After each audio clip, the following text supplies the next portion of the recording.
Hiya, welcome to MANTANGURU from the Sand. This is our third exhibition in as many years focusing on the Ernabella artists, and it's also a very happy International Women's Day to everyone. And it's also our teacher's 20th birthday, but that's another celebration. I'm Anna Canaris. I would like to begin with an acknowledgement that we live, work and stand on Wajak Noongar Boodja, Aboriginal land, and pay our deepest respects to elders past and present. We're thrilled to have here this evening three Anangu artists from Ernabella in the Pitjantjatjara lands. We've got Imayari Yilpi Adamson, Lunkaliki Lewis and Umajai Chataya, and I'm now delighted to hand you over to Narelle Ogilvie, who will welcome the artists to country.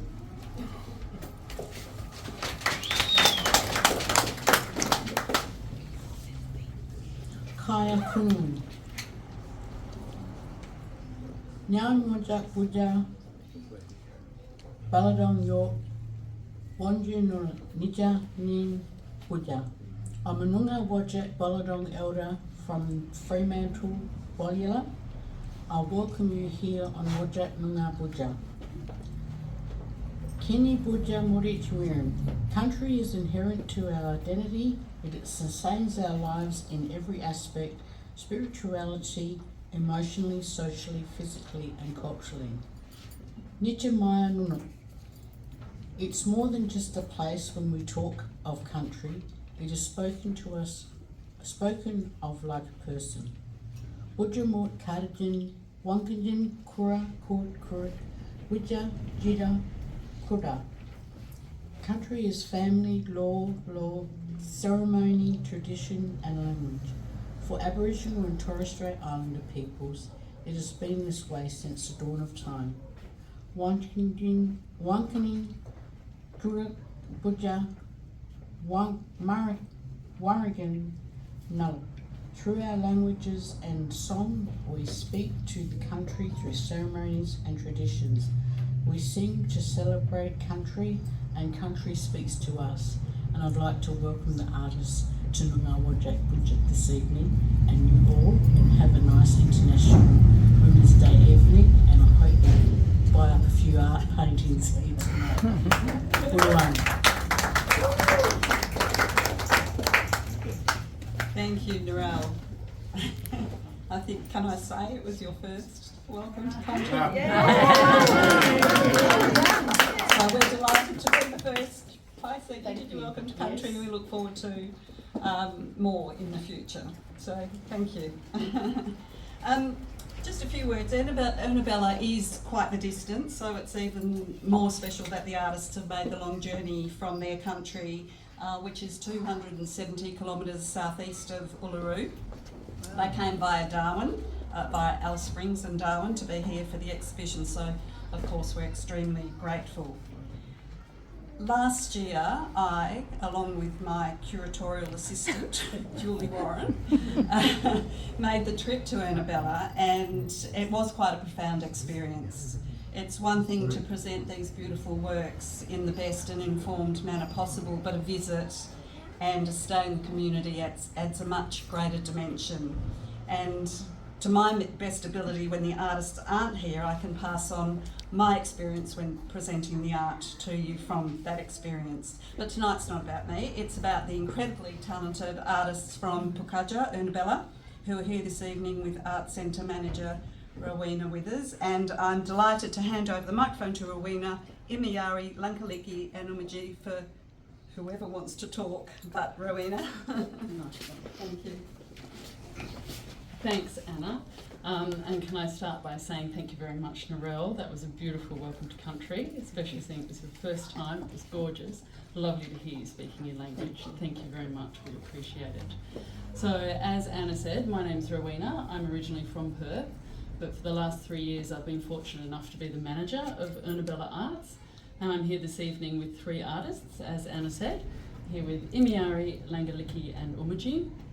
So I'm just going to say a few words about the Art Centre and give you a bit of history, a bit of context for the art that you're seeing, and then I'm going to hand over to Umaji and she's going to say a few words.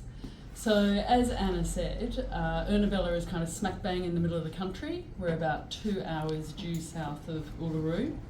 I'm sure most of us here are old enough to remember the land rights movement of the 1970s. Well, that was very strong in the Central Desert.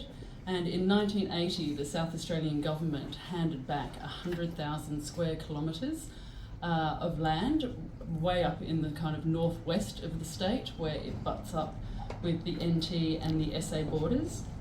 That land was handed back to the Anangu, who are the people who speak the languages Pitjantjatjara and Yankunytjatjara, hence APY lands, not, as some people might refer to it, as the Appy lands, as though we're all out there having a big party because we're all so happy.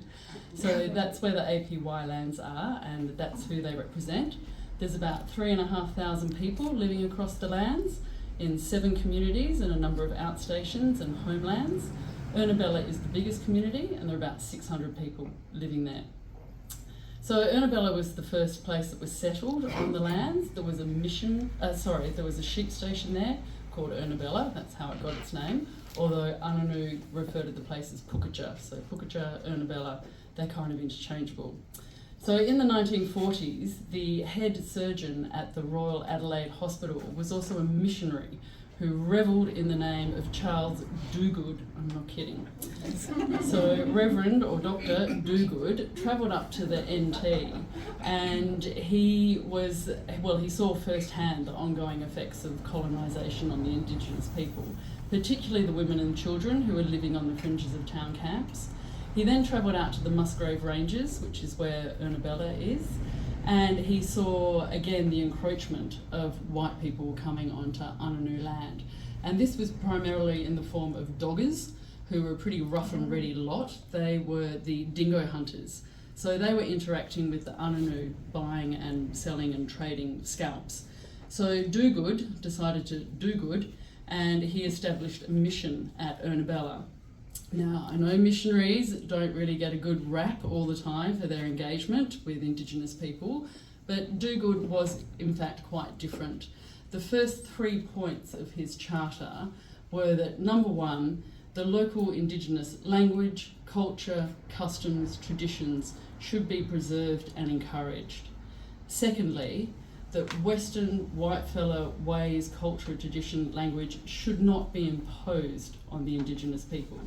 And thirdly, anyone coming to work on the mission had to learn to speak Pitjantjatjara. So he was incredibly forward-thinking for the 1940s, and it's really thanks to him that language and culture is still so strong across the APY lands. So Pitjantjatjara and Yankunytjatjara are 2 of only 12 remaining Indigenous languages that are spoken in Australia, down from over 250 at the time of colonisation. So one of the first people who came to work at the mission was a woman by the name of Winifred Hilliard, and she established a craft room for the Anangu ladies. Now, the Anangu had a tradition of hand spinning wallaby fur and human hair to make rope and string and that kind of thing. So it wasn't a huge leap to then be spinning the fleece from the sheep station. So this was then hand loomed into wall hangings and floor rugs and weavings. And when she was a very young girl, Imiari and Umaji's auntie and Langaliki's mother, Adi Palku, they all went to the craft room, and they all learnt from their mothers and their grandmothers the hand weaving of these rugs and these mats. Now, in 1948, Ernabella Arts was incorporated. So at 76 years, we are in fact the oldest continuously running Indigenous arts centre in Australia. Most people think that that title belongs to Papunya, because of course in the 70s they became quite well known for their painting on boards, but in fact the Ernabella artists have been working in craft for a long time before then. And in fact in the 1970s, the Ernabella artists were introduced to what was then considered a new technique of batik. Now it might seem a bit passé now, but of course it was all the rage in the 70s. And again, Imiari, Umaji's auntie, Langaliki's mother, they were all involved in creating these beautiful batik silk screens and silk prints that are housed in collections all around Australia, all around the world, including the British Museum. And then 20 years ago, the ever-adaptable artists of Ernabella were introduced to ceramics. And today, Ernabella Arts and Hermannsburg Potters are the only 2 Indigenous art centres that work in this medium. Last year was actually the 20th anniversary of the ceramic studio. A little cross promotion. We produced a book that tells the history of the ceramic studio from the artist's perspective. So anybody interested in learning more about ceramics, Anna has a few of them on sale this evening. So the reason that the Art Centre has survived and thrived for 76 years, of course, is all down to the dedication, the leadership and the guidance of the artists, of the board. It's a full Ananu board. It's all Indigenous. Imiari and Langaliki are both board members currently. And also, of course, to the skill and the creativity and the talent of the artists themselves. Ernabella Arts is very proud of the fact that it's very intergenerational, that people are coming there, young children learning from their mothers, learning from their grandmothers, that the familial network is really the basis and the foundation of the Art Centre. So this evening, for example, Umaji's sister Katrina Jite, she's exhibiting. Imiari's niece, Juliata Kularu, is here. Langaliki's mother, Adipapu, who I mentioned, she's exhibiting. Two of Langaliki's sisters, Lynette and Michelle Lewis, are also exhibiting. Langaliki's brother also works at the Art Centre. And just the other day, we sold one of Langaliki's niece's paintings. She actually painted it during her school holidays because she's only 8 years old. So already we've got the new generation of artists coming through. So that's just a bit of a history about the art. And if you'd like to come up and talk to the ladies afterwards and have a quiet word, I'm sure they'd be very happy to talk to you a bit more about their own individual paintings. So I'd just like to finish by saying a massive thanks to our hosts with the most, to Anna, and of course Arthur lurking around somewhere in the background. Ernabella Arts has been working with Artager for many, many years, long before my time, and they have always been the most steadfast, loyal supporters and promoters of the artists and the Art Centre. As Anna said, she came out to Pukaja last year with Julie, and it was wonderful to have them out there for a couple of days. We really appreciate it when gallery owners make the effort to come all the way out there and spend time with the artists, and just spending time in the environment and understanding, you know, how these artworks are created out there. The first day they were there, I went looking for them, and I found them out the back in the studio, and they got their work aprons on and their sleeves rolled up, and they were stretching canvases, and they were making cup of tea, which is actually a Pitjantjatjara word for cup of tea, and they were basically just mucking in and helping out and getting engaged and being involved, and we really, really appreciated it. So on a professional and a personal level, it's an absolute pleasure working with Anna, and thank you very much for hosting another Ernabella exhibition. Hope you enjoy the show this evening. Now I'm going to hand over to Umaji, and she's going to say a few words.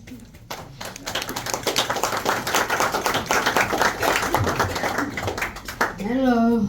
Hi. Umaji today, and I want to say thank you for coming and see our painting.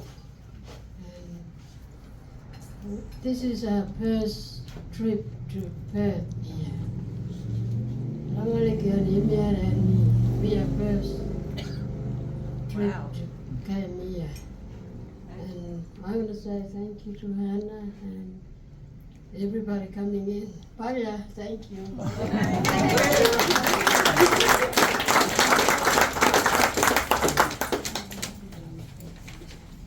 Wow, that was beautiful. Thank you. That was a great description of the history. So thanks for that, and thanks. And it is exciting that it's your first trip to Perth, which is great. And last night we were at Gage Roads having something to eat, and it was quite exciting with the big, container ships going down. And I think you're more excited about the Rottnest Ferry, though. But just a few more words. This week, while we've been bumping in the show, we've had numerous comments about the high quality of the exhibition, and people saying, this is next level, this is next level, and we believe and we know it is next level, and certainly the grandeur of the paintings contribute to that. But I think it's also testament to the strength, independence and confidence of the Ernabella artists, whether they're emerging or well established, to develop their own style and palette and basically make the walls sing. I mean, they just radiate awe. Just to add before I finish, that a lot of these paintings are hanging vertically. That's obviously a space issue, and they do look beautiful vertically, but they do look quite astonishingly amazing horizontally. And because they are painted from an aerial perspective, they can actually be hung vertically or horizontally. There's also, I'd like to mention, a comprehensive e-catalogue on our website, which Claire over there, Claire has put together, which is so quite amazing. It's already had a lot of views. It's had nearly 500 views. You can actually go to access it through the QR code here on the wall as well. Also our mailing list if you're not on it already. So look, this is a great turnout. We're so excited. I mean, we know we always get, when there's artists here, there's obviously, it's sort of brings more people, which is fabulous. So, but you always get nervous. Oh, is anybody going to turn up?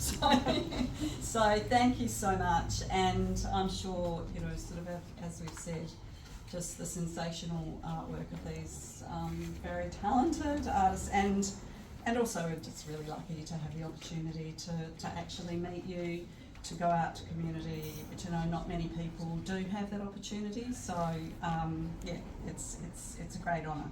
So enjoy. As Rowena said, the artists have been happy to talk about their work. Tomorrow morning, 11 till 1, we have got a meet and greet with the artists. Very much, it's not a formal thing, so that means, so if the artists want to talk, they will. If they don't, they won't. But that probably will be a little bit more relaxed as well, so in terms of not as many people. So thank you very much, and just enjoy the rest of the exhibition.